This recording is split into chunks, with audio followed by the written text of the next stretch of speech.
Bezat Hashem, the Gemara this morning, Chullin 105a. The Gemara is going to speak about the Torah prohibits us to mix meat and milk together. The Torah repeats in 3 different places the same verse. Lo tevashel gdi b'chalev imo, lo tevashel gdi b'chalev imo, lo tevashel gdi b'chalev imo. You should not cook the baby goat in his mother's milk. Goat does not mean only goat, it can mean a calf. Any baby, right, or any meat, red meat cannot be cooked with milk. But why does the Torah put 2 extra verses? Normally it's 1 verse. Over here you put 2 extra ones. And we know the Torah does not even put 1 extra letter in the Torah. So why 3 verses for the same law? So the Gemara is teaching us there's 3 types of prohibitions regarding the mixing of meat and milk together. One prohibition is not to eat it. So which means even if you didn't cook it, somebody else cooked it, you just want to eat it, you cannot eat it.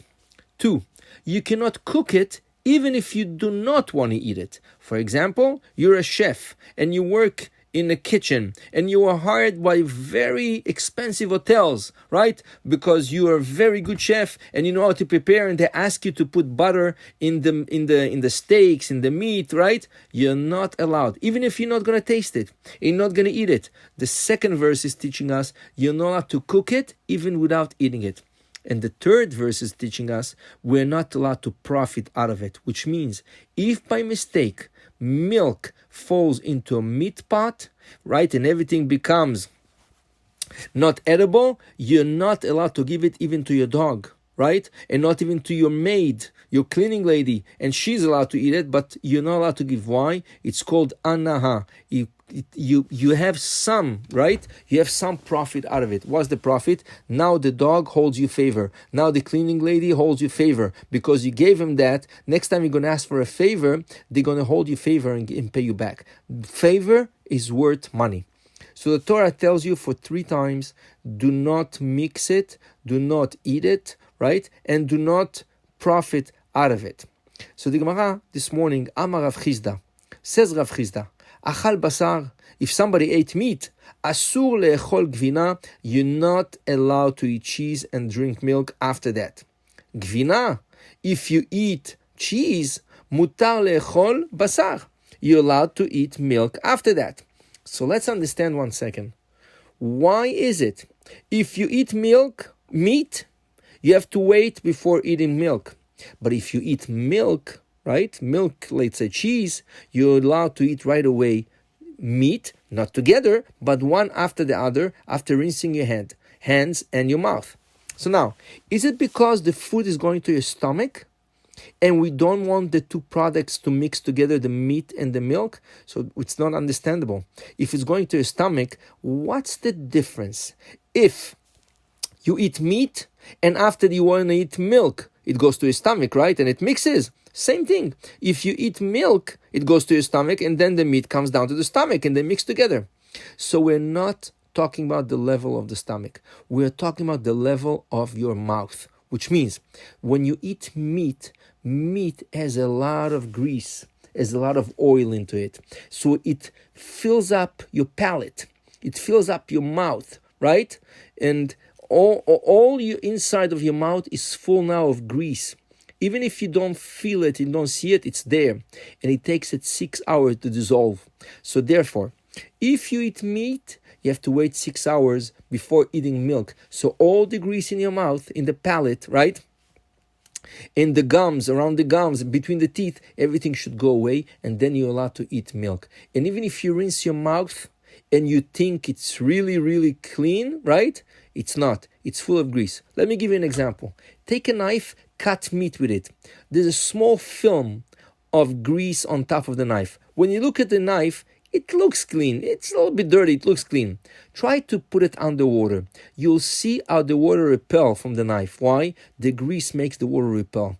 If you take a scrubber, right, and you scrub it good, and it's extra clean, put the water on the knife, you'll see how the water slides down. The same thing. You cannot scrub your mouth. right? Even if you brush your teeth, but you cannot brush your palate, right? So it's impossible to take off the grease formed in our mouth from the meat, right? It takes 6 hours, it should disappear by itself. The other way around, milk does not leave as much as grease in your palate, in your mouth, right? It's more soluble, it's more, right, liquidy. So therefore, eating milk, right, cheeses or anything, you can just rinse your mouth and after that eat meat right away. So it's not because of getting mixed in the stomach, it's getting mixed at the level of your mouth. But some decisionaries, especially Ashkenaz, not Sephardic, they hold also that if the milk is fatty, the same way as the meat, you have also to wait. So therefore they say, any cheese that the process takes a month to prepare, you would have to wait 1 hour before eating meat. Or if a cheese takes 2 months, you would have to wait 2 hours. And maximum is any cheese that takes 6 hours to prepare, right, is 6 months to prepare, you would have to wait 6 hours. Example, the Parmesan. The Parmesan takes 6 months of preparation, right? It has to sit there, it has to get the texture, the taste, right? So therefore, some Ashkenaz decisionaries hold that you would have to wait 6 hours after a Parmesan, a toast, or pizza, or anything before eating a meat, right? A piece of meat. Sephardi decisionaries, Shulchan Aruch, they do not require for you to wait 6 hours.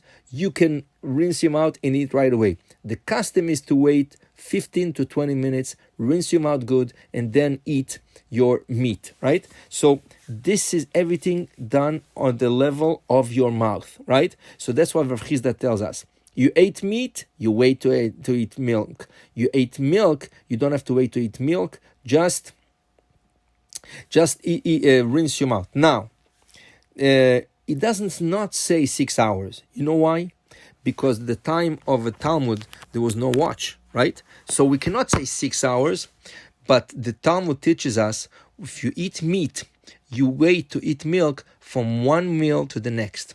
So their meals, if you look at Masechet Shabbat, their meals, they used to eat breakfast like 12 o'clock in the afternoon. Supper, 6 o'clock. So from one meal to the other, it was 6 hours. And that's why the Maimonides, right, the Rambam, he writes like 6 hours, around 6 hours. He does not say 6, he says around 6 hours. What's around 6 hours? After 5 hours and 31 minutes, you'll be technically allowed to eat milk. If you eat meat, you can wait.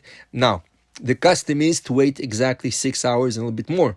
But if there's a necessity, right, for any reason, right, after 5 hours and 31 minutes, you'll be allowed to eat. You're allowed to eat milk. Okay, so now we pay very attention to this mitzvah because this mitzvah is a chok, right? Is a chok, which means it has no explanation. Why? Why can the grease of the meat mix with the grease of the milk? This is a chok. This is the same reason why we cannot mix a suit, buy a suit, Armani, right? All those expensive suits that you have, because they have mixed into them wool and linen, right? Around the neck, right, on the collar, you have some linen. Around the buttons, sometimes you have some linen. In the pants, you have some linen, right? Beautiful suit, 100% wool, right? And very quality wool. But those few threads of linen render the whole suit not kosher, and you're not allowed to wear it, right? So always, when you have a suit, you buy a suit, take it to check in the laboratory of Shatnez to tell you if it has those strings of linen. Why can't we mix them?